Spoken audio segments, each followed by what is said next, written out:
once again, thank you for the fellowship, for the lunch that we had. Thank you, Lord God, for everything that you have provided. And we pray, Lord, that you will give us strength, Lord God, alertness, Lord, as we study your word regarding biblical counseling. So we submit everything to you and may you be glorified, O God.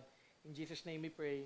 Amen. Okay, medyo bibilisan natin to ng konti. Madali naman siyang intindihin. This is Module 2. Ang target ko actually dito matapos natin this year. Para next year, Module 3. Tapos by 2027, tapos na natin siya. Okay, so medyo, so, wag muna kayo mamamatay ha. Kailangan pa natin ma-apply siya ng 2028. Okay, yun medyo mahaba siya eh. Pero itatry ko na mapabilis ko ng konti yung aking pagtuturo. Okay? So tayo ngayon, nasa process and procedures pa rin, nasa key element number 3. Okay, ano yung key element number 1?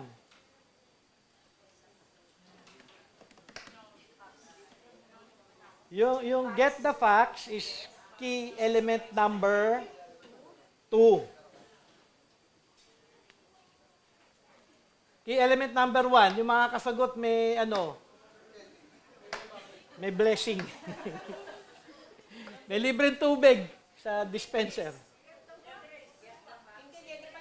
Last month po yun. Yung key element number 1, build. Okay. So when we do biblical counseling, kapag kunyari, hindi naman siya masyado kakilala pa, ano ba nangyayari kapag hindi natin masyado kakilala yung tao na ika-counsel natin? Magkakaroon tayo ng maling presuppositions. Ibig sabihin, pagka sinabing presuppositions, magkakaroon tayo ng judgment sa kanya na isipin natin, ito siya. So you have to know the person first para hindi ka kagad mahulog into judgment. So build a relationship, know the person first. Kaya hindi kagad sa first meeting ng pag-uusap is about, tutulungan kita para ma-resolve yung problem. Biblical counseling is not about resolving problem. Biblical counseling is about the person to know his heart kung saan siya nalalayo sa Panginoon upang maging tama siya. So hindi tayo nandito para sa to the point of na-resolve ko yung problema mo ha. It's not about problem solving. It's about conforming the person to be more like Christ and for the person to be useful for the church and for our Lord. Okay? So, key element number 2 is get the facts. Alamin nyo lahat ngayon, lahat ng pwede nyong malalaman, kailangan na alamin na katotohanan. Okay? Para hindi kayo nag-judge, hindi kayo mapapangunahan ng sarili nyong pananaw, alamin nyo kung ano yung sitwasyon talaga ng tao. Okay? Meron akong dine-develop ngayon, which is standard ito sa US, yung tinatawag na PDI. Okay? Personal Data Information. Okay? So, nasubmit ko na yun. So, mukhang papasa naman yun sa professor ko. So, may dadagdag na lang ako dahil sa isang subject ko pa pala, kailangan pa ng PDI din. So, in time, magkakaroon tayo ng PDI. For the members of the church, in time, ipapa-fill up ko sa inyo yon. Okay? So, para kapag may concern ako sa inyo, may mga alam na ako about your personal information. Okay? So, those are the things na importante in terms of getting facts. Okay, number 3, key element number 3 is, ngayon alam mo na yung sitwasyon niya, may kilala mo na siya, alam mo na yung kanyang kinakaharap, alam mo yung mga bagay na dapat mong matutunan at malaman patungkol sa kanya, at napakalaki pala ng problema ng iyong kinakaunselan, at kailangan mo ngayon mag-provide ng biblical hope. Okay? So, ganun po yung kailangan natin. Simple lamang po yung 3 steps na napaka-simple at sana hindi nyo makalimutan. Build relationship, get facts, and provide biblical hope. Okay na tayo doon siguro. Kaya nyo na yan. Okay, does God still really change people? Siyempre, nakikita naman natin yan, no? Every day, in our lives, ang ating Panginoon patuloy pa rin siya na tayong lahat ay binabago. Okay? He is always at the work of redemption. Yun po yung ginagawa ng ating Panginoon. Sabi nga sa 2 Corinthians chapter 3:18, and we all with unveiled face, beholding the glory of the Lord, we are being transformed into the same image from one degree of glory to another. For this comes from the Lord who is the Spirit. So, ibig sabihin, ang Diyos patuloy pa rin na kumikilos sa ating lahat upang tayo ay baguhin, upang tayo ay maging kawangis nino? Ni Jesus. Okay, yun yung target natin in life. Hindi yumaman, di ba? Hindi magkaroon ng payong na may magandang kotse. Okay, siyempre, yan yung usong-uso ngayon. Sabi ko nga, actually, hindi ako nagagalit sa kanya. Alam mo bakit ako nagagalit sa kanya? Dahil kawawa siya pag namatay siya. Hindi na kailangan may justice para sa kanya. Ako, I have to move on with my life to grow in the Lord. Hindi ako masyado na-apektuhan ng mga ganun, lalo na kung mga makakasalanan. May kaparusahan lahat ng mga yan. So, don't mind those people. What you are to do is to continue to grow in the Lord. Kasi sila makasalanan tayo, din Christian na nagkakasala, mas concerning tayo. 'Di ba? Mas nakakatakot tayo dahil tayo nakakilala na kay Kristo, tapos kung patuloy pa rin tayo sa kasalanan, mas nakakatakot 'yun. Sila diretso na sila ng impyerno eh. So bahala na si Lord sa kanila. Actually, gusto ko maging concern tayo sa ating mga sarili. Okay? If there is hope in our lives to grow in Christ, si Jesus ang ating kailangan. Okay? Jesus the hope-giving counselor. Okay? Ang ating Panginoon, siya lamang ang ating kailangan sa ating buhay. Kaya nga, may paanyaya si Jesus in Matthew chapter 11, verse 28 to 30. Come to me all who labor and are heavy laden, and I will give you rest.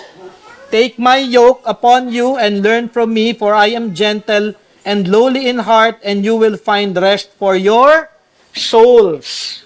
For my yoke is easy and my burden is light. Lapit tayo sa Panginoon upang makasumpong tayo ng kagaangan sa ating mga buhay, upang tayo ay patuloy na makaranas ng tunay na pagbabago na galing sa Kanya. Siyempre, yung point dito, dahil ito yung tinuro sa Zambia at sa Africa, dapat lalagay ko dyan, Philippines and the world. So, may hope para sa lahat. Kaya hindi lamang sa isang bansa, kundi sa lahat ng bansa, ang ating Panginoong Jesus ay kumikilos sa ating lahat. So, what is biblical hope? Okay? It is not, unang-una, it is not joyous anticipation or happy expectation. Okay? Hindi ito, alam mo, may hope ako magiging masaya. Hindi naman palagi may joy, di ba? Pero may joy despite of trials, totoo naman yun, pero hindi yun yung ating iniisip at pananaw ng mundo. It is, sabi nga, a realized certainty based on the person and promises of God Himself. Di ba? Ano yung sabi sa Hebrews? Hope.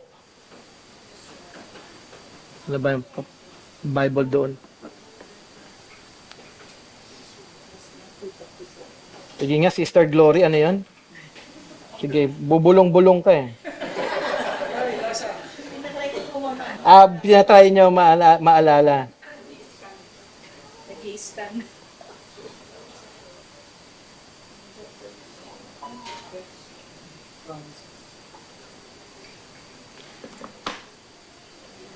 So, may certainty tayo. Okay? If you have faith, siguro gusto ko lang ma-connect siya in Hebrews 11:1. Now, faith is the assurance of things hoped for, the conviction of things not seen. Okay? Ibig sabihin, may conviction tayo na totoo ito kahit hindi natin siya nakikita. Pero ngayon, may kasiguruhan tayo, yung certainty natin is not something that is not seen, but yung certainty natin is found in God Himself. Diba? The more katulad nung ating inaral kaninang umaga, the more we grow in our knowledge and understanding of Jesus Christ, mas nare-realize natin, nagkakaroon tayo ng assurance, o nga, no? Totoo yung aking pananampalataya. Totoo yung aking pinangahawakan ngayon na pananampalataya patungkol kay Jesus dahil tunay siya. At sigurado ako sa Kanya dahil malinaw ito na inihahayag sa Kanyang salita. Ito ay isang bagay na mahalaga na makita nating lahat. And not only that, yung ating certainty nakabase sa ating Panginoong Diyos dahil, do you believe that God is God? Importante yun, ha? Okay, He is God, He is all-powerful, He is sovereign, He is in control, He is our God, He is our Creator. Yun yung certainty natin. Kung may pinangako ang ating Panginoon sa Kanyang salita, yun yung pinangahawakan natin. So, ibig sabihin, kung sinabi ni God na kung ikaw ay nanampalataya kay Kristo, mapapatawad ka sa iyong kasalanan at magkakaroon ka ng buhay na walang hanggan, totoo ba yon? Pero parang araw-araw, hindi tayo namumuhay ng may hope, ano? Parang yung buhay natin, nakatuon dito. Kunyari, may nangyaring hindi maganda. I'm not saying na hindi tayo pwedeng malungkot. Pero minsan, may ibang mga mananampalataya din na parang pag may nangyaring parang ang bigat, parang wala nang pag-asa. Hindi dapat tayo ganun. Okay lang na malungkot. Okay? Pero may panahon para doon sa bagay na yon at may panahon din na makita natin na magkaroon tayo ng kapayapaan at kasiguruhan dahil sa ating Panginoong Diyos. Okay? Certain because of the character of God. God is trustworthy. Ano ibig sabihin ng trustworthy? Mapagkakatiwalaan natin ng ating Panginoong Diyos. So sa ating buhay araw-araw, ang tiwala natin hindi sa tao, hindi sa yaman natin, sa kakayanan natin, hindi sa skills natin, hindi sa talino natin, kung hindi yung ating pinagtitiwalaan palagi ay ang ating Panginoong Diyos. Okay? You are to be reminded na yun ay dapat tuon natin sa bawat araw. Sabi nga sa 2 Timothy chapter 2 verse 13, if we are faithless, He remains faithful. Hindi nagbabago ang Panginoon eh. Ibig sabihin, kung sinabi ni God that He will never leave you nor forsake you, gagawin niya ba yon? Totoong gagawin niya yon. Kaya nga lang, minsan napapangunahan tayo ng mga takot natin sa ating mga sarili. Alam mo yun, pangunahan tayo ng fear, napangunahan tayo ng situation na ating kinakaharap sa bawat araw. Pero ang Diyos, He will remain faithful. Okay? For He cannot deny Himself. Hope is in, dito? 50,000, ano?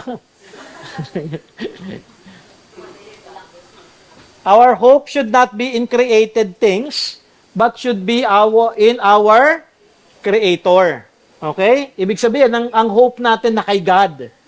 So, in everything, may Diyos. May sakit ka, kunyari may sakit ka, medyo matindi yung sakit mo, sabihin mo kunyari, may cancer ka, may Diyos. Diba? Hindi, may sakit ako, buti na lang. Mayaman ako at meron akong pampa-ospital. Mauubos din yung pera mo. Sabihin, hindi natin mauubos yung pera mo, pero kung doon naka-base yung kasiguruhan mo na maaaring gumaling ka, walang kasiguruhan doon. Okay, so despite of sicknesses, ang hope natin nasa ating Panginoong Diyos dahil alam natin na hindi niya tayo, tsaka lahat tayo mamamatay. Tatandaan niyo yun, ha? Life is not about this world. Alam mo yun, ang buhay natin, nandito tayo ngayon para lumago kay Kristo, para magbahagi ng gospel, para mas marami pang makakilala kay Kristo at marami pang maligtas. Yun yung ating tuon ngayon. Hindi dapat tayo nakatuon sa plano natin na kagustuhan lamang natin. We are not our own. Di ba? Sabi sa Corinthians, we are not of our own. We were bought with a price. So yung buhay natin, kay Kristo iaalay natin ito araw-araw sa ating Panginoong Diyos. At atin siyang maaasahan sa lahat ng bagay. Okay. We can even hope even in sufferings. Okay? Sinong may suffering sa inyo? Lahat tayo, di ba? Lahat tayo may mga pinagdaraan ng sitwasyon, trials. Sino may trials ngayon? Lahat tayo, di ba? Ako, dami kong trials araw-araw. Okay? Siguro, maraming mga sitwasyon na mahihirap tayong kinakaharap. Pero sabi nga, even in suffering, ano sabi sa James 2? Okay? Consider it pure joy, di ba? Count it all joy, my brothers, when you meet trials of... So may joy daw dapat tayo. Bakit dapat tayo magkaroon ng joy even in times of many trials or various trials? For you know that the testing of your faith produces steadfastness, and let steadfastness have its full effect, that you may be perfect and complete, lacking in nothing. So, sufferings is allowed or are allowed by God in our lives para tayo mag-mature. Okay? So kung may trying situation ka, think about it na isipin nyo palagi na hindi opportunity ko ito na lumago kay Kristo. na mas higit pa na magtiwala sa Kanya. Diba? Tama ba? Importante ito, ha? Na kailangan nyong makita. Okay? So, hindi tayo parang nawawala ng pag-asa kapag may trials. Kung hindi opportunity yon para tayo mas lalo magtiwala sa Panginoon, tayo ay mas lalo na lumago pa kay Kristo Jesus. Okay? Parang magkaiba yung aking. Okay, ito pala. We can even hope in suffering. We know how life ends. Paano ba mag-end ang ating buhay? Anong mangyayari sa isang believer pagka namatay? Heaven. Okay? May hope tayo, even in sufferings, kasi alam na naman natin yung end natin eh. Kaya ako, in some way, minsan iniisip ko nga yun eh, matatakot ba ako pagka nandyan na yung mamamatay ako? Actually, dumating nga yun last year eh. Akala ko mamamatay na ako eh. So, actually, nung feeling ko yun, kasi hindi na ako makahinga talaga, sabi ko, okay Lord, parang excited na excited ako. Pero naawa ako that time, naawa ako dahil kasama ko si James. Nakita ko si James hindi pa Christian.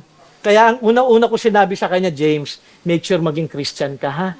Sabi ko, you have to attend church. You should not be absent Sundays, Bible studies. You should be attending church so that you may receive the grace of the Word of God so that you may come to know Him. So, ibig sabihin, for me, ako ewan ko, maaaring sabihin ko yun ngayon, dahil na-experience ko that time, kasi alam ko how my life will end. So, hindi, parang wala tayo dapat fear because ano man ang mangyari, in the end pa rin naman, pag namatay ako, kanino ko? Kay God. Makakasama ko siya. Lahat ng mga nangyari dito, wala na yan. Kaya nga ako palagi kong hope, okay, may nangyaring hindi maganda, in heaven, hindi ko na maalala lahat to. Kasi wala nang negative things sa isip ko that time dahil I'll just be worshiping the Lord and will be in full joy sa harapan ng Panginoon. So, ibig sabihin, kung ano nangyari ngayon hindi maganda, okay lang yun. Kasi meron akong kakaharapin na mas maganda. Diba? Kaya huwag kayo masyadong malungkot kung may nangyaring ganito, o kaya ganito. Kaya minsan kapag may mga situation sa bahay namin, hayaan mo na yan, okay na yan. Talagang ganun talaga yan. Hayaan mo na, magpasalamat na lang tayo, Christian tayo. Ganun talaga yan eh. Kasi marami talagang mangyayaring hindi maganda. Diba? Meron ba nangyayari sa inyong hindi maganda in the past year? Lahat, diba? Marami. Nagkasakit ka, okay, meron kang bagay na ganito, nawalan ka, okay? May mga sitwasyon na hindi magaganda. But we know our end, so dapat nandun yung hope natin palagi. Okay? Present suffering, future glory. Future glory beyond all comparison. Sabi nga sa 2 Corinthians 4:17-18, for this light, momentary affliction is preparing for us an eternal weight of glory beyond all comparison. So light affliction lang ito. Hindi siya pwedeng makumpara doon sa napakagandang kakaharapin natin sa ating Panginoon. As we look not to the things that are seen, but to the things that are unseen. Yun yung tignan natin. Ang ating Panginoong Diyos na hindi natin nakikita. For the things that are seen are transient. Sandali lamang iyan. But the things that are unseen are eternal. Okay? At the same time, there will be perfect justice for all the wicked. Kaya nga ito yung sabi ko yung kanina, di ba? May mga taong masasama at likas na masama. Actually, yung corruption sa government natin, hindi na yan bago. Ngayon na nga lang naging bilyon. Dati kasi milyon. Ngayon lang tayo nakapakinig ng bilyon. Actually, hindi natin alam na, baka bilyon na rin noon pa eh. Hindi lang natin alam eh. Pero ito mahalagang makita nyo to Psalm 73. Hayaan natin sila. Because in the end, sabi nga, si Asaph kasi dito sa Psalm 73, si Asaph was envious to the wicked. Bakit sila parang ang ganda ng buhay? Bakit sila parang ganito? Now, if they're living in sin, parang nainggit sa Asaph at that time. Pero in the end, sabi ni Asaph, nung nakita niya, sa verse 16-17, he came to an understanding knowing that the end of the wicked. May kahihinatnan ang mga taong wicked. Kaya ako, bahala sila sa buhay nila. Okay, ninakawan nyo kami, Basta't ako importante, Christian pa rin naman ako, at yun yung pinakamahalaga para sa akin. Nakakaawa talaga yung mga mahihirap kasi sila yung pinaka-apektado. Okay? Eh, paano kailangan niya talaga ng payo dahil pag nagtag-ulan? Okay, what will happen to the wicked? They will fall.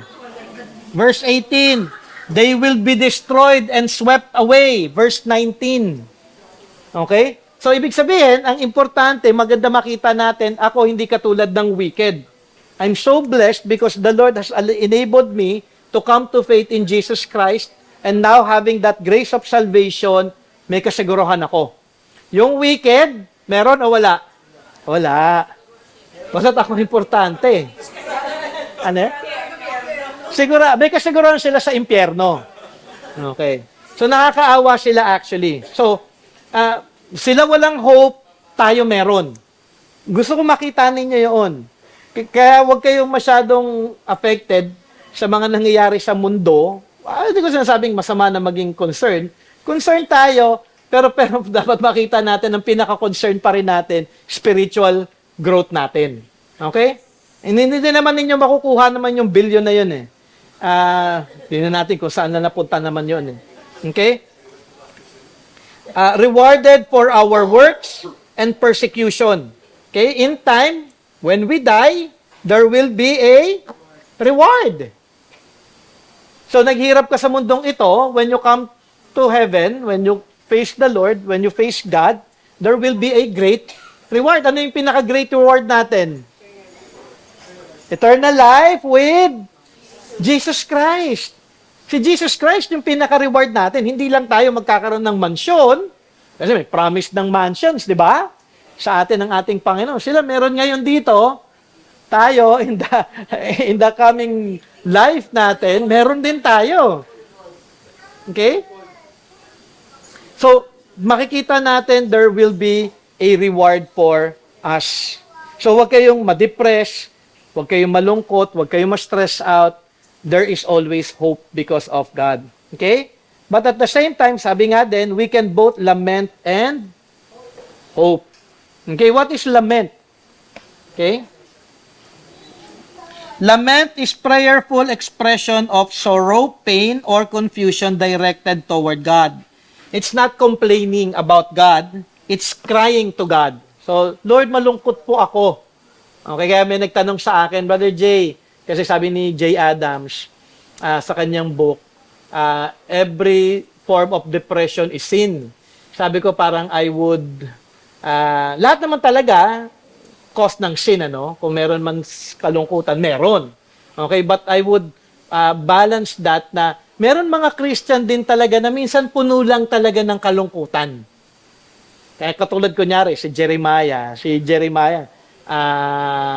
siya yung taong talagang full of kalungkutan. Parang may pinagtatawanan kayo dyan.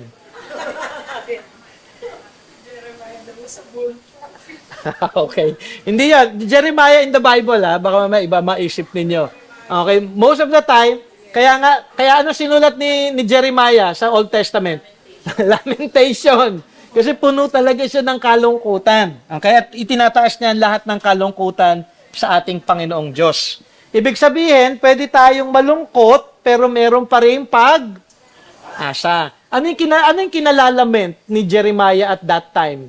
Yung kasalanan ng kanyang bayan na napakatigas ng kanilang ulo. Kasi si Jeremiah is a prophet, sinasabi na niya paulit-ulit, meron judgment ng ating Panginoon na parating, magsisi na kayo sa inyong mga kasalanan, pero anong ginagawa ng bayan ng Israel? Patuloy pa rin sila sa kasalanan. Hindi siya nalulungkot na, alam mo yun, lungkot na lungkot. Nalulungkot siya dahil sa mga tao, kanyang kababayan na nananatili sa kasalanan. At yung kanyang kalungkutan, yung kanyang lament, itinataas niya sa ating Panginoong Diyos. So, ibig sabihin, if you have pain, if you have suffering, there's nothing wrong to cry before the Lord. Nasubukan niyo na bang umiyak sa Panginoon because of your sadness in your situation in life? Wala pong masama doon. But, may sadness man, you may be crying before God, meron pa rin kayong pag-asa. Kasi malungkot na, may mga kalungkutan naman sino sa inyo hindi nalungkot. Di ba? Meron ba sa inyo palaging nakatawa maliban kay Elaine? Si Elaine ba, nalungkot din ba yan? Si Elaine? Nalungkot ka rin ba? Nalungkot din yan. May pinag-usapan kami nalungkot siya eh. Nalulungkot din yan. Kahit na, si Eunice din, oh. Nalulungkot ka. Nakita ko na si Eunice umiyak dati. Dahil sa akin, nagalit siya sa akin. Anyways, lahat tayo nalulungkot. Okay? So it's nothing wrong. Hindi po masama na malungkot. But kapag nalungkot tayo, palagi tayong bumabalik sa ating Panginoong Diyos. Okay? So, we can lament and at the same time have hope. Okay? Hope is confident expectation in God's promises even when circumstances are bleak. Okay? Not only that, how do we know na meron tayong hope? Because mainly it is written. It's in the Bible. Because God has promised us a lot of things na kanyang tutuparin sa ating lahat kung kung pinangako niya na tayo ay kanyang makakasama pang sa walang hanggan, tayo ay kanyang tutulungan in times of temptation, that He will provide a way out of that temptation. Ang ating Panginoon, kanyang tutuparin yung kanyang mga pangako sa atin, kaya hindi dapat tayo mawala ng pag-asa. Okay? So, minsan tayo ay overwhelmed with sadness. Minsan nakatingin na lang tayo. Tingnan nyo kung nakatingin lang kayo sa sarili ninyo at nawawala na yung inyong pag-focus sa ating Panginoong Diyos. Okay? How can you provide biblical hope? Okay? Isahin natin ito. Number 1, read specific scriptures. Okay? Or have the counselee read. Okay? Paano tayo makakapag-provide? Know the Bible. So kapag meron kayong kinakounsel na tinutulungan, always point them to the Word of God. Don't point them to you. Alam mo, na parehas tayong sitwasyon ko, ito ginawa ko. Minsan ganun yung payo eh. Di ba? At ang dami ko na narinig na ganun. Para, iba-iba tayo lahat ng sitwasyon. Hindi mo pwedeng i-replicate yung nangyari sa'yo at mai-replicate ng ibang tao. Ang kailangan niyang makita yung pangako ng ating Panginoong Diyos sa kanyang salita. Okay? So,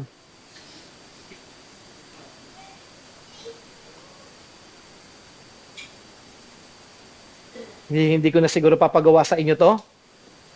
Siguro, pwede kong ibigay na lang sa inyo yung mga passages na naririto.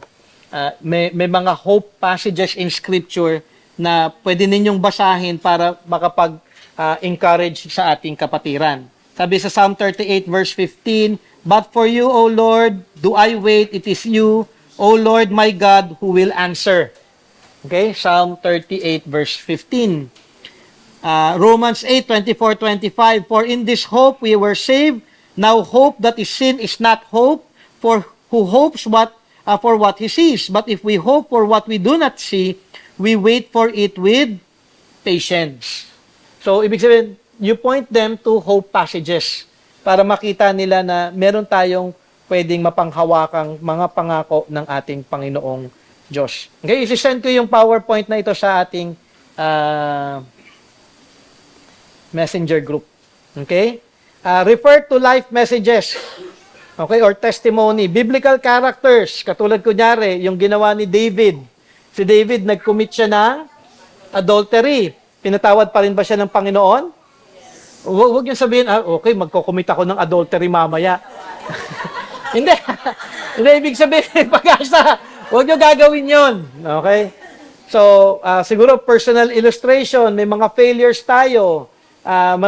Sino sa inyo hindi nagkaroon ng failure in life? Yung nagkamali ng desisyon, naging si Lennox, marami daw. Perfect! Perfect. Meron palang perfect dito, nakakatakot. Paano na kayo dyan?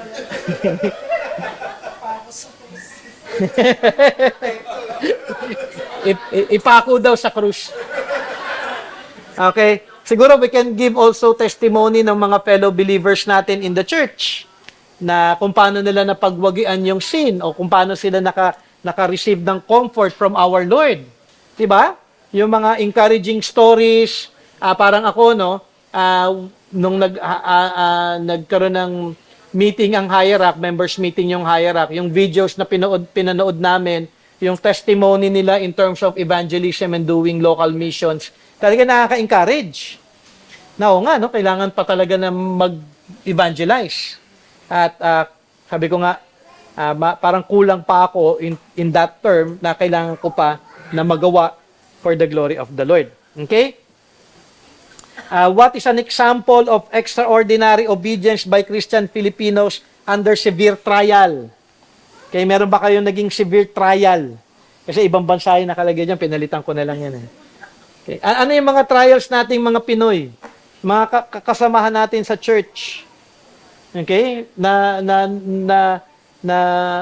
Nag-undergo ng severe trial pero nakita din yung kabutihan ng Panginoon.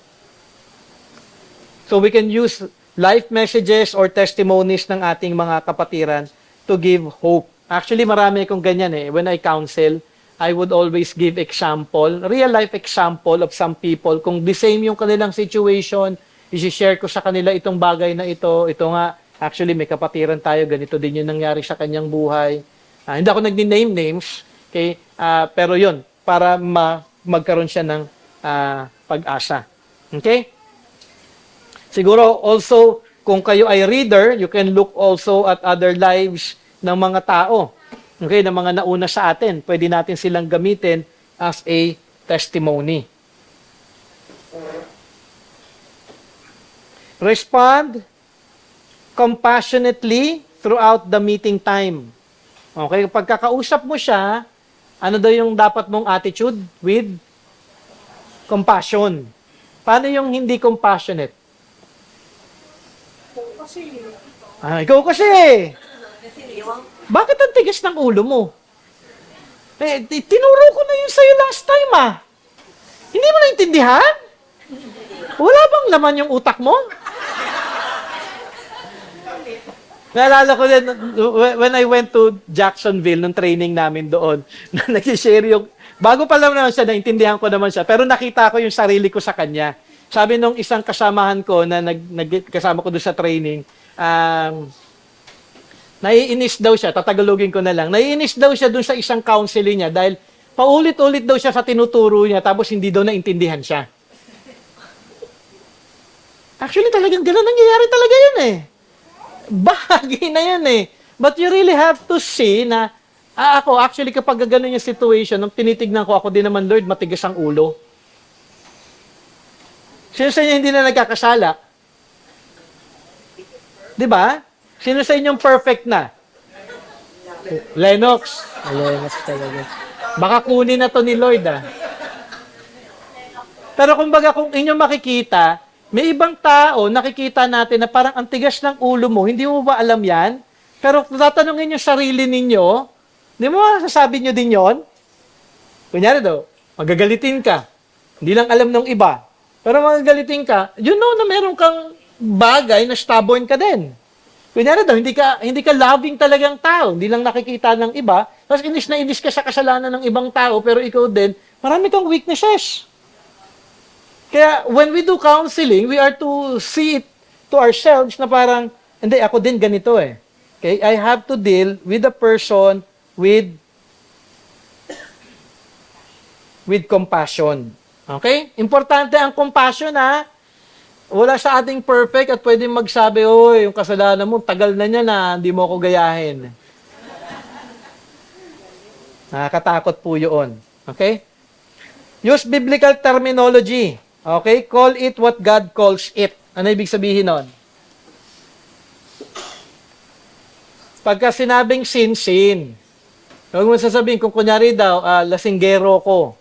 Yung example na binigay nila dito Ano ang drunkenness? Sin. Alam mo, dapat tigilan mo na yan. Hindi kasi maganda yung pag-iinom mo Alam mo, hindi, tigilan mo yan dahil kasalanan niya sa Diyos.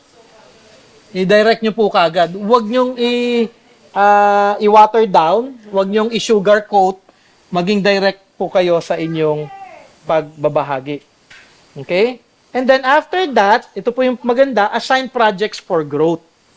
So, kunyari daw, itong taong ito, ganyan, after ninyong nagpo-provide ka ng biblical hope, bigyan mo siya ng assignment. Ako palagi ko may assignment eh. Most of the time, ang assignment ko reading.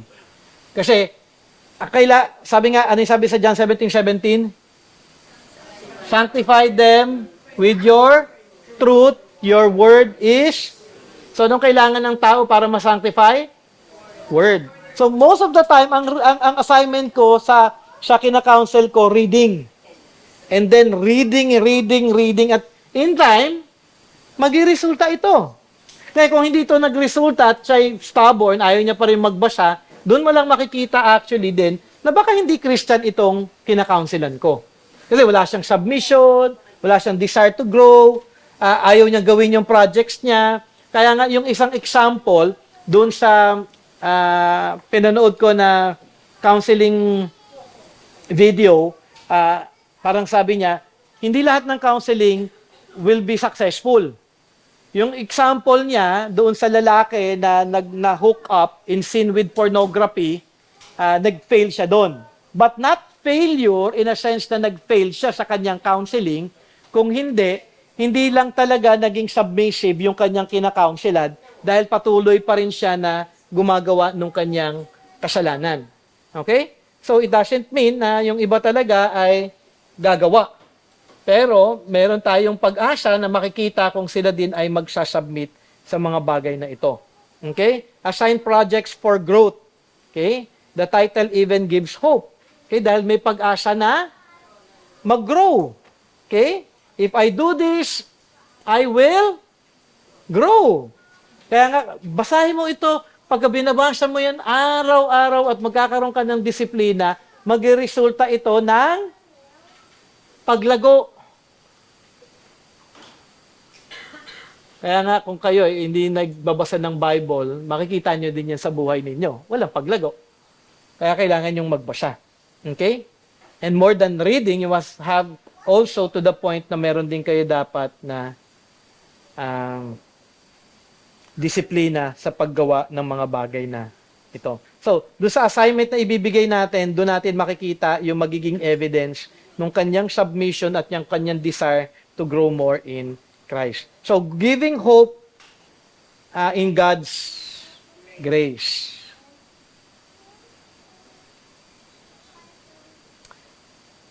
So, we are to give grace. We are to remind them of the grace of God na siya ang kikilos sa kanyang buhay. Kung mananampalataya ka, hindi ka pababayaan ng ating Panginoon dahil tutulungan ka niya na tunay na lumago.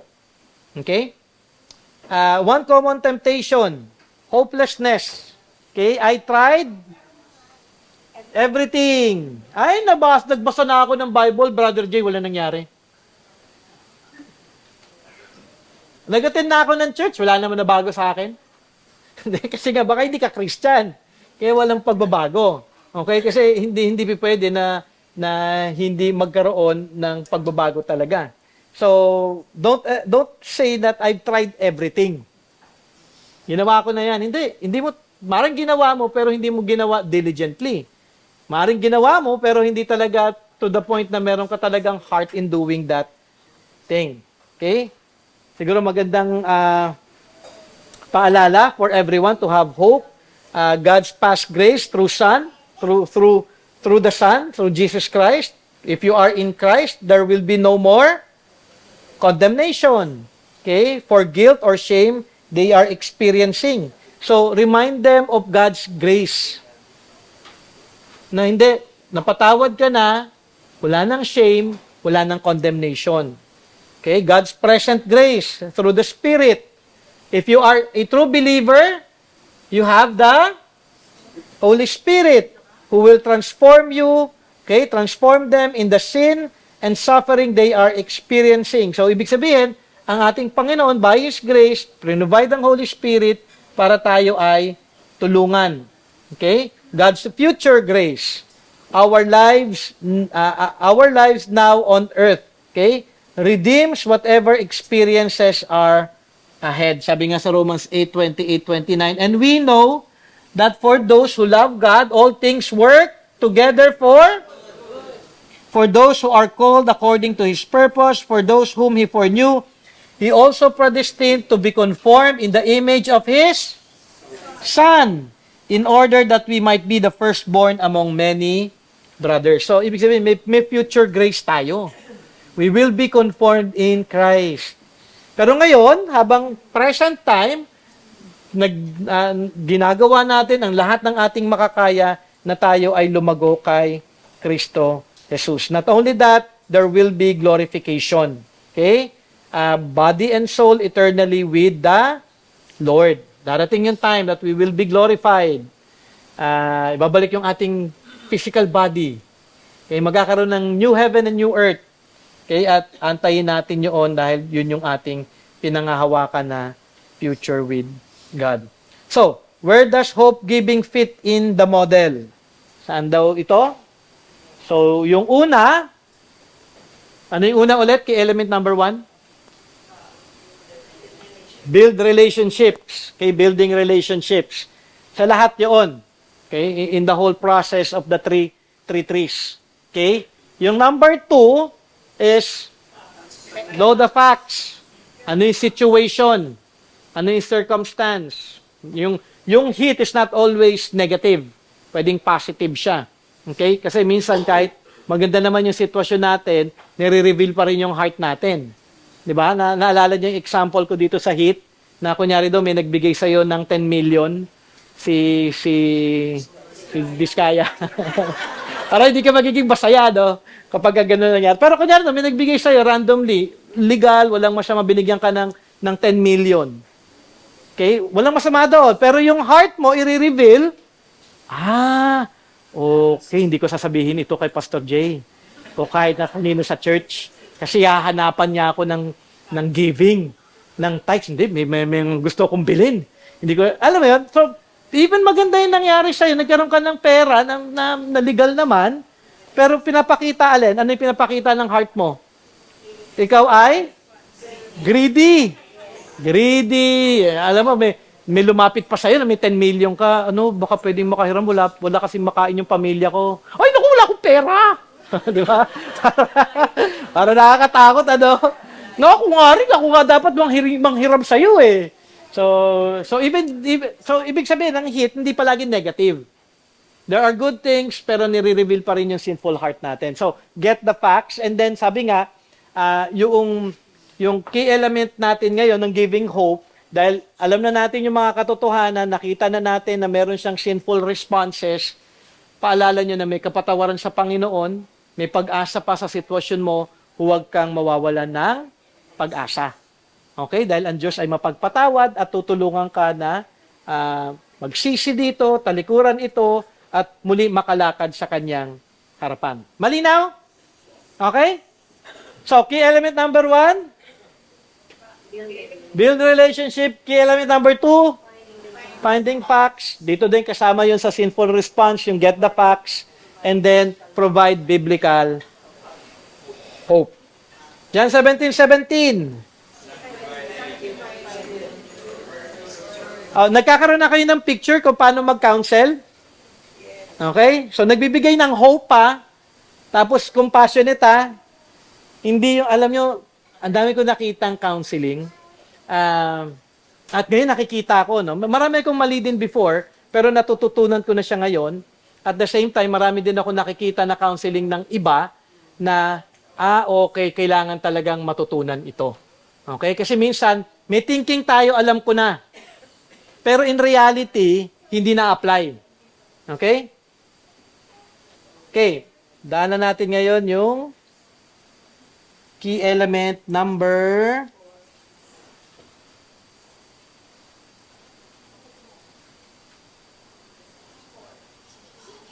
4. Lang po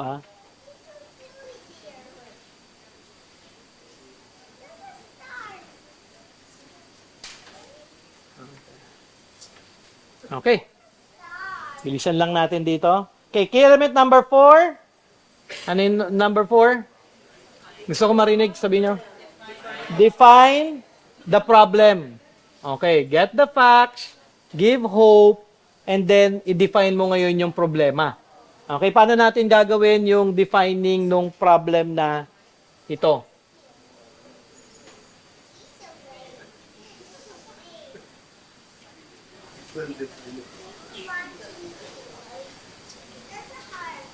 Okay. The circumstances, including the challenges, have a common initiator and controller.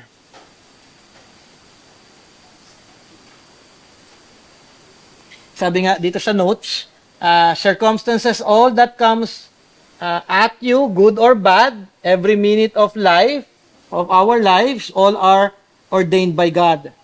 Okay? So, ibig sabihin, may inaalaw ang ating Panginoon sa ating sitwasyon para ma-refine tayo. Okay? May initiator and controller. Siguro isang passage na maganda, no? Proverbs 17:3, the crucible is for silver, and the furnace is for gold, and the Lord tests hearts. So, ibig sabihin, ang ating Panginoon, siya ang initiator at controller ng lahat because God is sovereign, okay, sa ating sitwasyon. Dahil alam ng ating Panginoon yung mga bagay na dapat nating malaman sa ating buhay, kailangan natin ngayon na matuto na magpasakop lamang sa ating Panginoong Diyos. But in all of that, we are to be reminded that Jesus, He is the heart-seeking shepherd. So kung ikaw ay naligaw, sino ang tutulong sa atin na makabalik muli sa ating tamang lakaran? Ang ating Panginoong Jesus. Okay? Siya ang patuloy na kumikilos sa ating buhay. Okay? What is the common source of life's problems? Anong common source? Nating lahat.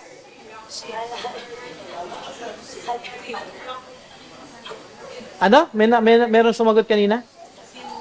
Sin. Okay, sin. Okay? Ang pinaka-common nating lahat, sino sa inyong walang kasalanan? Lennox. Umalis na tuloy. Di na daw niya kailangan to eh. Kasi wala siyang sin. Aralin niyo yan. Makasalanan daw kasi tayo. Okay, how has man learned to handle sin? Diba? Anong ginagawa ng iba pag nagkakasala? Anong ginawa ni Adam and Eve? Sila ay diba? So pag may sin, ay, andyan si pastor. Pagka may sin, wala sa church. Ayaw umattend ng Bible study. Kasi magtatago eh. Andyan yung self-servant ko. Baka tanungin ako kung kumusta ang araw ko. Diba? Eh, may ginawa akong hindi maganda eh. So, sana hindi naman, ano? Ano pa yung ibang ginagawa kapag may sin? Diba?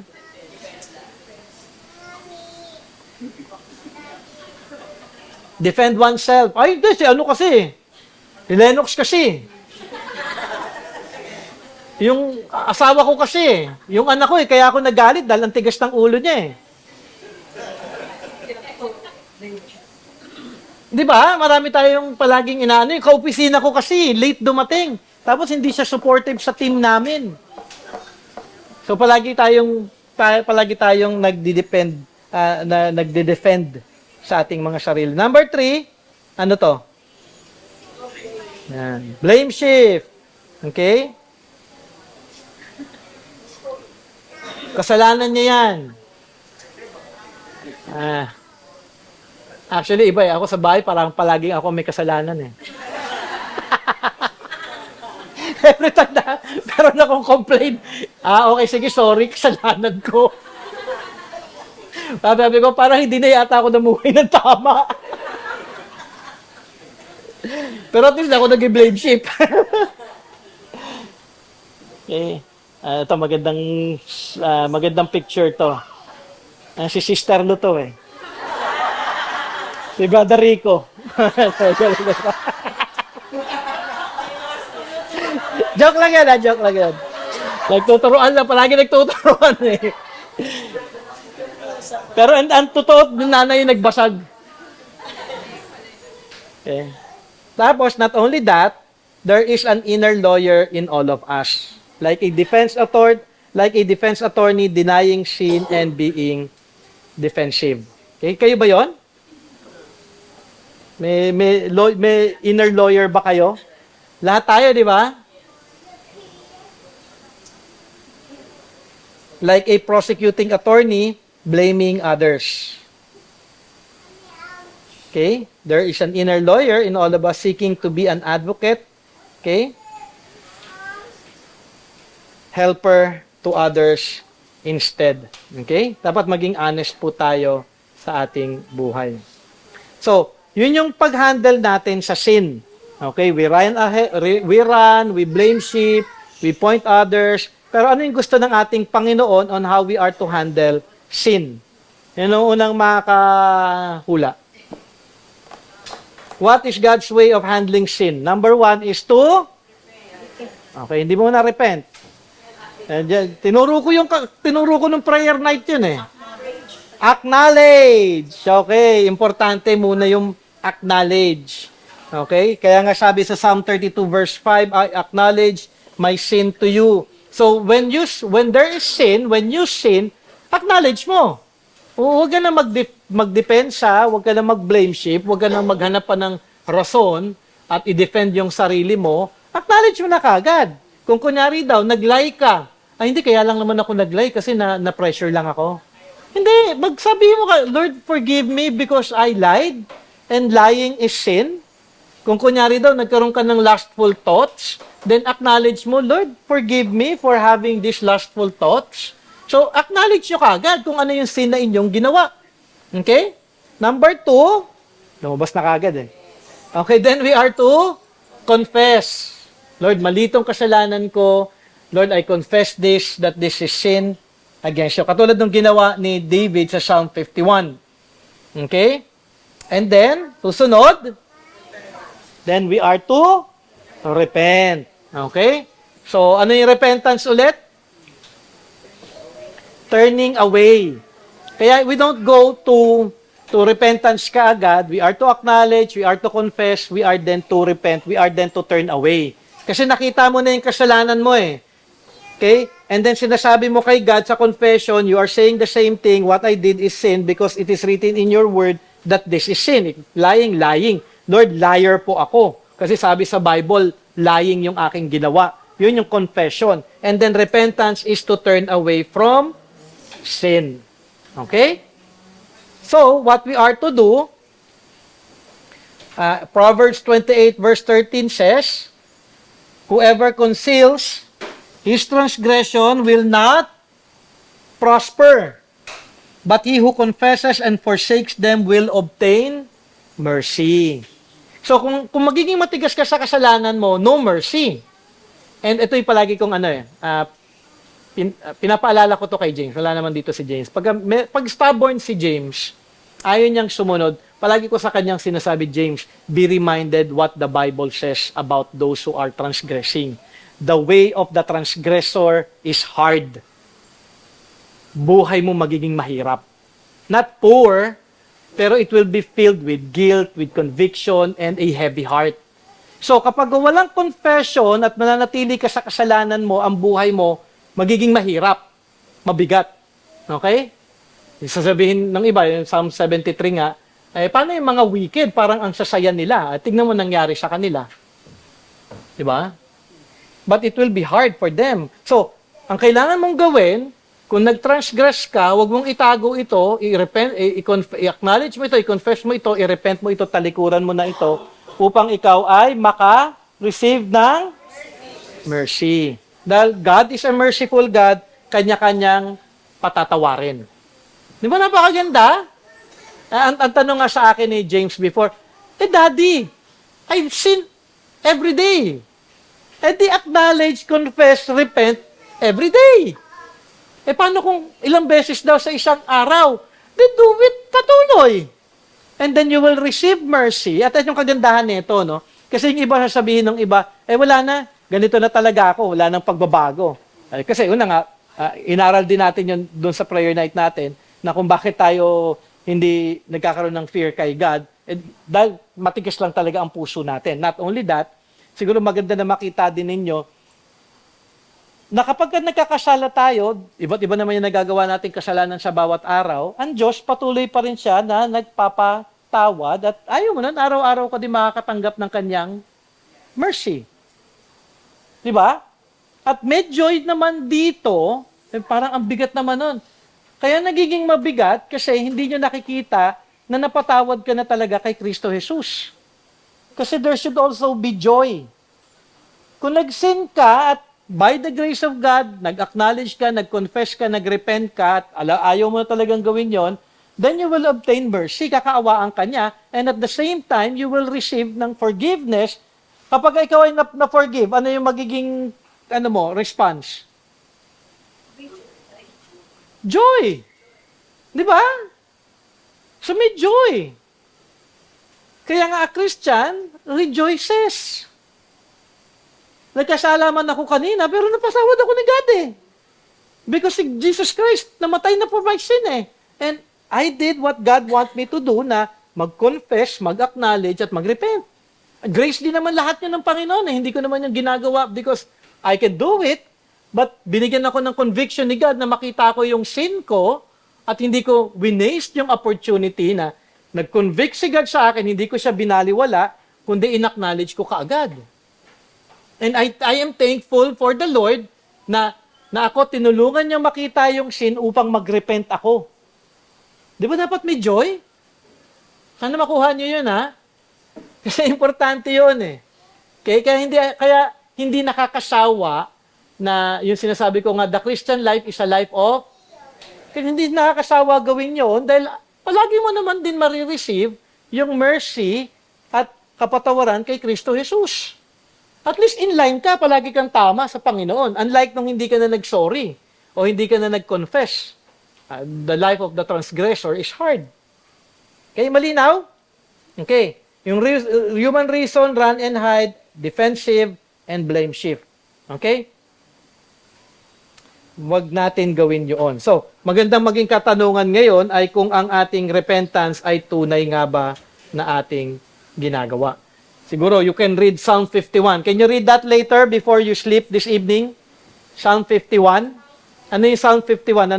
Ano yung theme ng Psalm 51? David's repentance. Okay, yung Psalm 51. Assignment yan, ha? Yan lang yung assignment ninyo. Pakadali lang ng assignment ninyo. Read Psalm 51. What is God's way of handling sin? Number 4, seek forgiveness. Okay? Kaya nga sabi ni David, siguro basahin ko lang yung part na ito, verse 1 to 4, Psalm 51. Have mercy on me, O God, according to your steadfast love, according to your abundant mercy, blot out my transgressions. Wash me thoroughly from my iniquity and cleanse me from my sin. For I know my transgression and my sin is ever before me. Against you, you only have I sinned and done what is evil in your sight, so that you may be justified in your words and blameless in your judgment. So seek for forgiveness. Okay, number 5, make restitution. Okay? Sabi nga ni Luke, sa Luke 19 verse 8, yung story ni Zacchaeus. And Zacchaeus stood and said to the Lord, Behold, Lord, the half of my goods I give to the poor, and if I have defrauded anyone of anything, I restore it fourfold. So make restitution. Gumawa ka ng tama. Mag-respond ka ng tama. Okay, hindi ka lang yung nag-sorry, kunyari daw, alam mo, sorry binangga ko yung kotse mo. Bahala ka na sa buhay mo. Hindi gano'n. Siyempre, gastusan mo. Pagawa mo yun, paayos mo yun. Make restitution. Parang katulad nung kay Zacchaeus, yung kanyang mga ninakawan, so alam nyo na kung ano yung dapat gawin kung tunay na nag-repent. Yung kilala ngayon. Balik niya ang lahat ng yon kung totoo yung repentance niya. Kung walang restitution, then mananatili siya sa kasalanan niya. Okay? Kaya nga sabi dito, number 5, restore finances or reputation. Kung hindi ka naging mabuti sa kanya, magiging mabuti ka na ngayon sa iyong pakikitungo sa iyong kapwa. Okay? In what ways is sin demonstrated? Okay, in what ways sin is demonstrated? Number 1, we sin. Okay? It is demonstrated by us na nagkakasala. Okay? At siguro alam nyo na yun. Hindi ko na kailangan explain, ano? Baka nga ngayon, nagkakasala na kayo, eh. At sabi, tagal na nito, Brother Jay, ah. Okay? Number 2, you are sinned against. May gumagawa ng kasalanan laban sa inyo. Sino yung meron mang gumagawa ng kasalanan laban sa inyo ngayon? Si Lennox pa rin. Akala ko ba walang kasalanan yan? So yung ginagawa ng kasalanan. Kawawa naman si Lennox. Okay?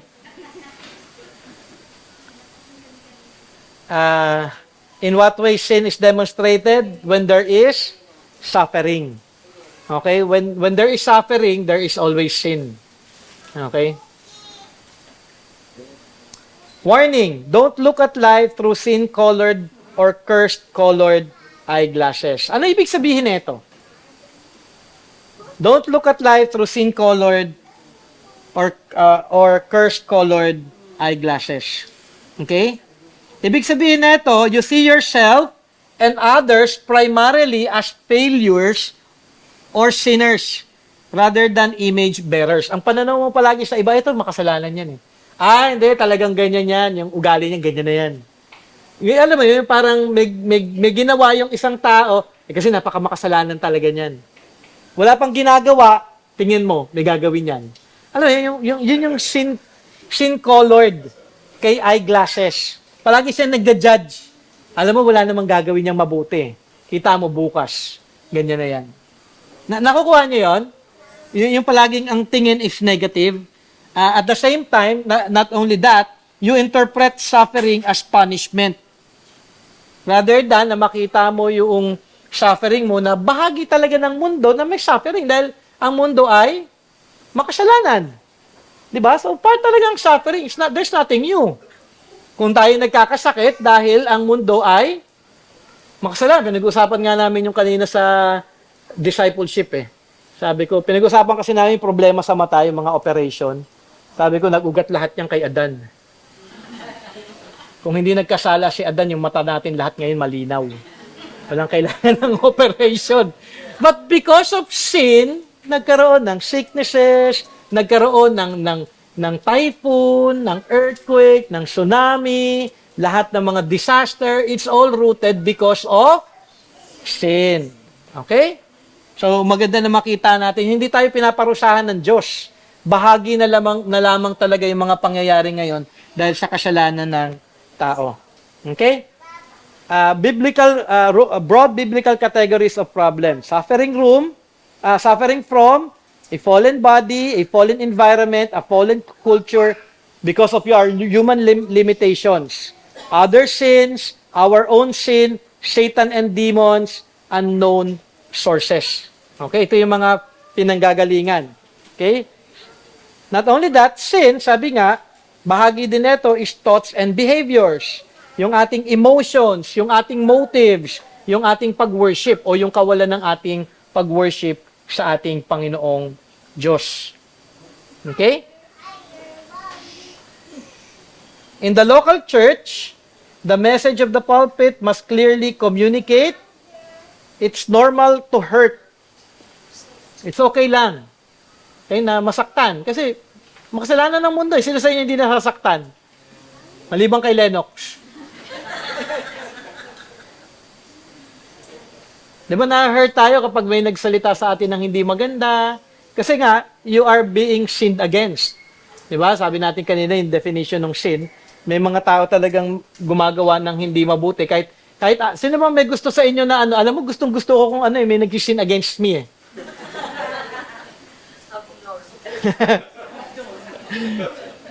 Sige, mag-sin ka pa sa akin. Walang ganon. Kaya nga lang, ang mundo kasi makasalanan, it's normal na talagang ma-hurt tayo dahil marami talagang tao na makasalanan. Parang katulad ng isang beses, may project sila, James, sa school, tapos bumili sila ng para sa terrarium nila, yung ka-classmate niya na budol. Nagbayad siya, pero fake pala yung Facebook account na yun, so hindi niya na-receive yung plant na dapat niyang bibilin. So parang, ang haba-haba ng messages noon, dahil naka-on sa akin yung messenger ni James, pakailamero ko yan.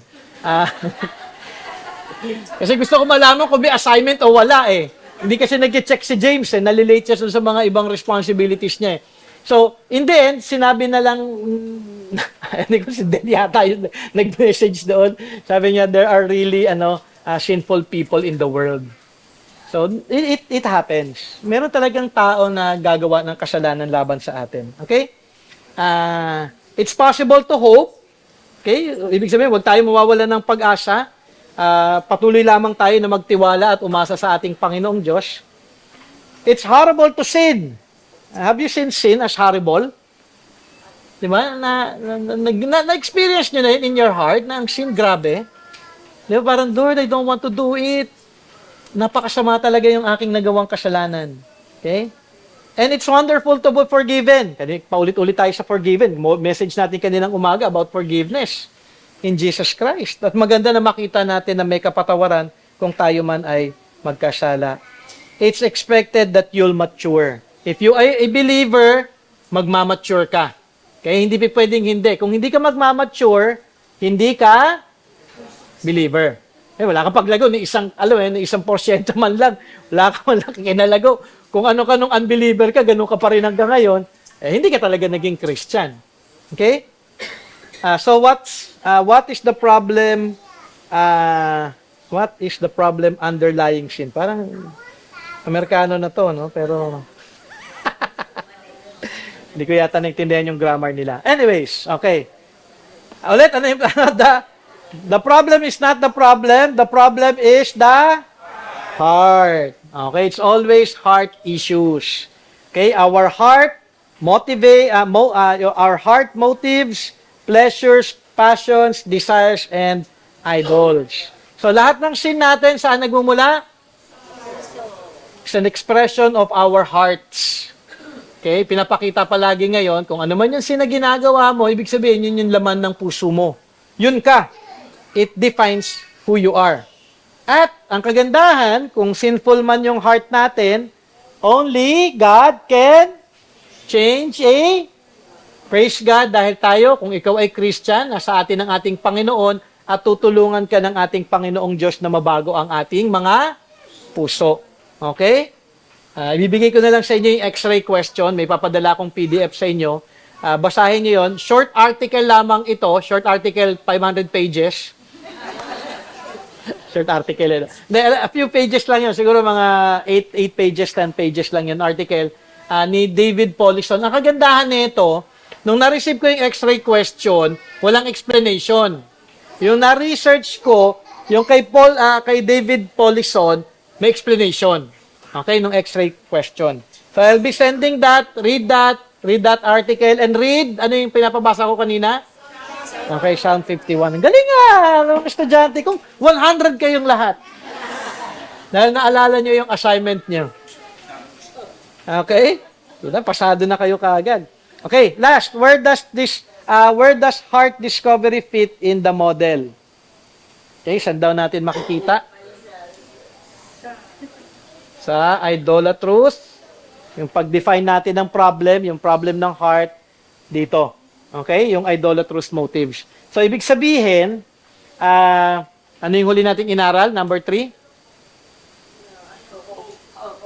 When we give hope, dahil syempre nakita natin yung sinful response nila, inaalam natin yung facts, kung ano yung ginawa nilang kasalanan, habang inaalam natin yung ginagawa nilang kasalanan, dahil nalalaman na natin yung kanyang ginagawa, binibigyan natin sila ng pag-asa.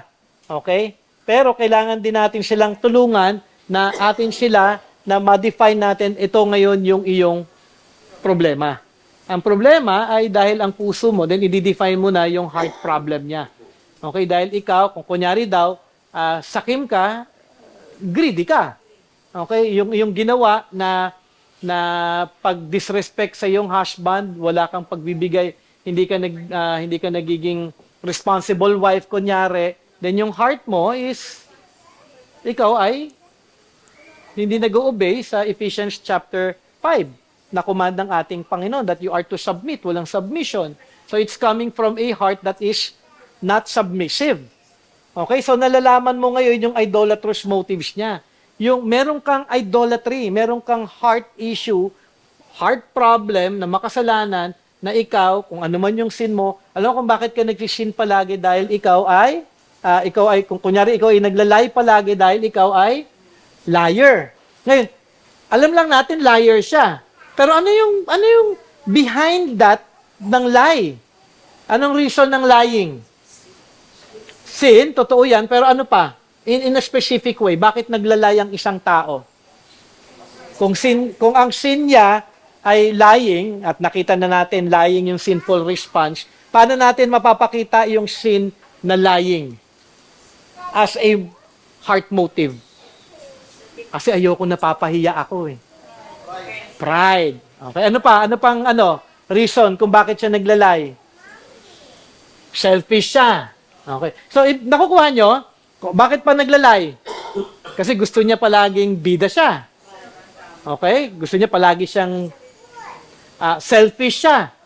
Okay? Gusto niya palagi siyang tama, gusto niya palagi siyang bida, gusto niya siya palaging magaling sa lahat, kaya siya naglalay.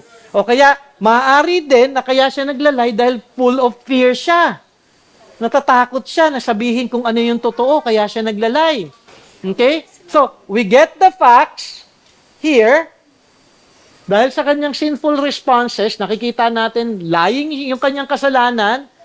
Alam mo, may pag-asa pa naman eh. Pwede ka pa rin mapatawad ng Panginoon at pinapatawad ng Panginoon ang mga liars. Pero dapat nating malaman, bakit ka naglalay?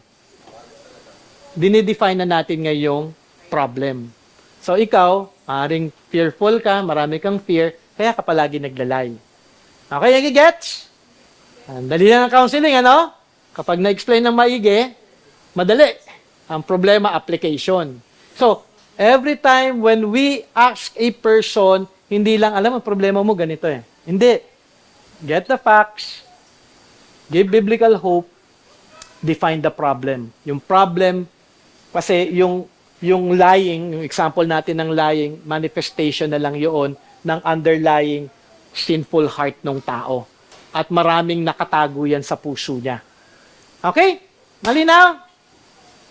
So, hindi lang ito applicable in counseling. It is also applicable in terms of applying in our lives. Okay? Sa buhay natin, teka lang, bakit ako nag-lie kanina kay Lennox? Di ba? So tayo din mismo, i-apply natin as a self-discipline para din tayo mag-grow. Di ba? Most of the time, kami mga pastors, ganun yung ginagawa namin. Ina-assess kagad namin siya, teka lang, bakit ako nagalit kanina kay Del? Okay? Bakit ko siya kanina sinipa? Nang may pagmamahal. So, alam mo yun, kasi manifestations na lang eh. Yung mga ginagawa nating kasalanan and then ipagpiprayan natin sa ating Panginoong Diyos, Lord, tulungan niyo po ako kung bakit ko po ito ginawa. Ano po yung underlying sin ko po sa heart ko para, Lord, makita ko ng malinaw kung ano yung kasalanan. And Lord, I confess, I acknowledge my sin, I confess my sin, and help me to turn away from it. So yung counseling, it starts with application sa sarili natin. And then once na napapractice natin yung counseling sa sarili natin, yung self-discipline na itong tinatawag ni J. Adams sa kanyang book, okay, na self-discipline, ituturo din natin ngayon yung counseling na ito at i-apply natin ito sa ating kapwa. Di ba ang ganda? I want to grow, i-process natin yung 3 trees muna sa ating sarili. Pag naayos natin yung application natin ng 3 trees sa ating mga sarili, madali na natin ngayon itong maya-apply sa ating counseling sa ating kapwa. Any question before we end? 2 minutes. 3 o'clock na eh. At least nakadalawang session tayo today. Any question? Yan ang gustong-gusto ko sa inyo. Pero bakit ka naglalay? Liar ka talaga, pero ano yung reason? Kasi kailangan malaman yung reason eh. Natakot ka ba? Kunyari daw, may boss ka. Nag-lie ka sa boss mo. May takot ka ba because you are a people pleaser? Or dahil meron ka lang talagang takot ka lang sa mga nakakataas sa'yo? Pero hindi ka dapat matakot. Kasi you have to be honest. Kaya ka nagkakaroon ng fear, yung resulta ng fear mo is lying. Yung resulta ng pride mo is lying.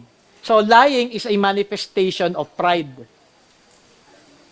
Okay? So may pinanggagalingan palagi.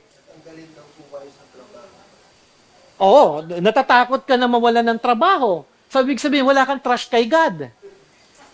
Pero, kung naging honest ka naman sa boss mo, by God's grace, di kanya pwede ding, kumbaga, by God's grace, mercy ni God, pwede kang hindi matanggal din sa trabaho by being honest. Ngayon, kung natanggal ka sa trabaho mo, kahit na naging honest ka, ayun talaga ang lot mo. Yun yung winil ni God. Po? Maaari, may iba na pwedeng ibigay na ibang trabaho. Dahil nagtatrabaho ka pala sa San Miguel Beer. Sa brewery ka pa talaga, ikaw yung taga-tikim ng beer. Siguro dapat talaga matanggal ka sa trabaho. O kaya trabaho mo, nasa ano ka, Marlboro.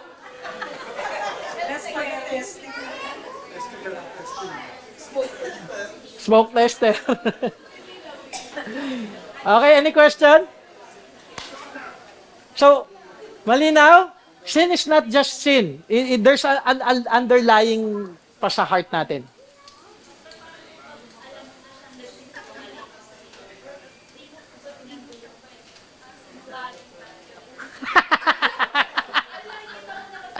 Hindi, kapag kunyari daw obvious at meron kang evidence na lying yung ginagawa niya, di sabihin mo, you are lying.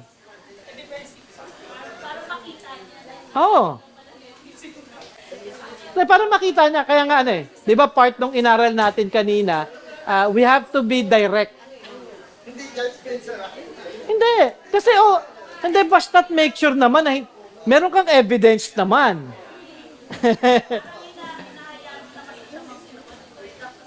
Pwede mo sabihin, wait, you are already lying. And this is the reason why you are lying. So explain mo sa kanya. Ngayon, pag naging clear yun, i-remind mo sa kanya, what you did is sin. Lying is sin.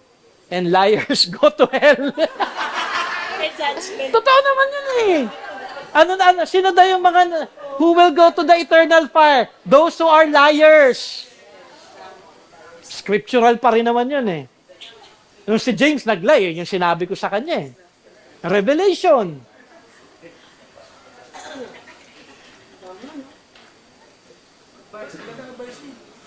Be direct. Minsan kasi na...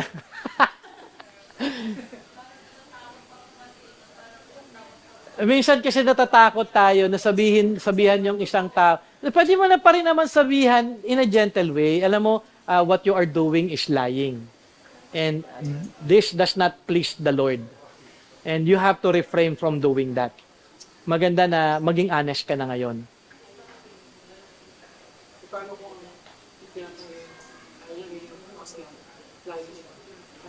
Si God na mag-judge sa kanya. Basta't make sure lang na may evidence talaga kayo na lying. Kunyari daw, tinap mo yung phone niya. Joke lang. Any question pa? For clarification.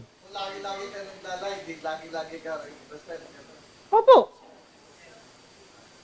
Pero maganda makita mo din kung lagi-lagi ka naglalay, sana mawala din yun. I'm not expecting na parang pero sana naman dahil Christian na naman tayo, hindi naman tayo naglalay, Di ba? Dahil obvious din naman ang lying. Dapat tayong Christian, hindi na tayo naglalay. Although, merong lie na nagkakasala pa rin in lying. Alam mo yun, yung mga exaggerated stories, na hindi naman talaga bahagi nung nangyari, exaggerate mo. Alam mo, galing ko mag-basketball eh. Taas kong tumalon, parang... Yeah. Totoo naman na nag-basketball ka, pero mukhang hindi ka naman yata mataas tumalon. Oo, di ba? Parang... minsan yung lying natin more on the story side eh. Okay? Any question?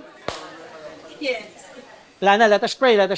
Lord, once again, thank you for giving clarity sa aming pag-aaral regarding biblical counseling, Panginoon Ama. Thank you for the three trees diagram. Thank you, Lord God, for allowing us to study this so that we may be able, O God, to assess our hearts, Panginoon Ama. This is not just for other people, but this is applicable una-una sa aming sarili, sa aming family, sa aking anak, sa aking asawa, sa aking kapatid, nawa Panginoon Ama, mai-apply po namin yung biblical counseling. Hindi yung counseling lamang na dinadagdagan ng Bible verses, Lord, but there is a true biblical counseling approach to every people. So help us to learn from this, and thank you, Lord God, for teaching us, because this will be a blessing for everyone, Lord God, in the church. Thank you, Lord God. I pray for your blessing for each one. Guide us, O God, even as we go home, and prepare us, Lord God, once again, sa mga Bible studies po namin, sa prayer night, Panginoon, na magkasama-sama po muli kami, and help us, O God, to truly honor you. In Jesus' name we pray. Amen and amen.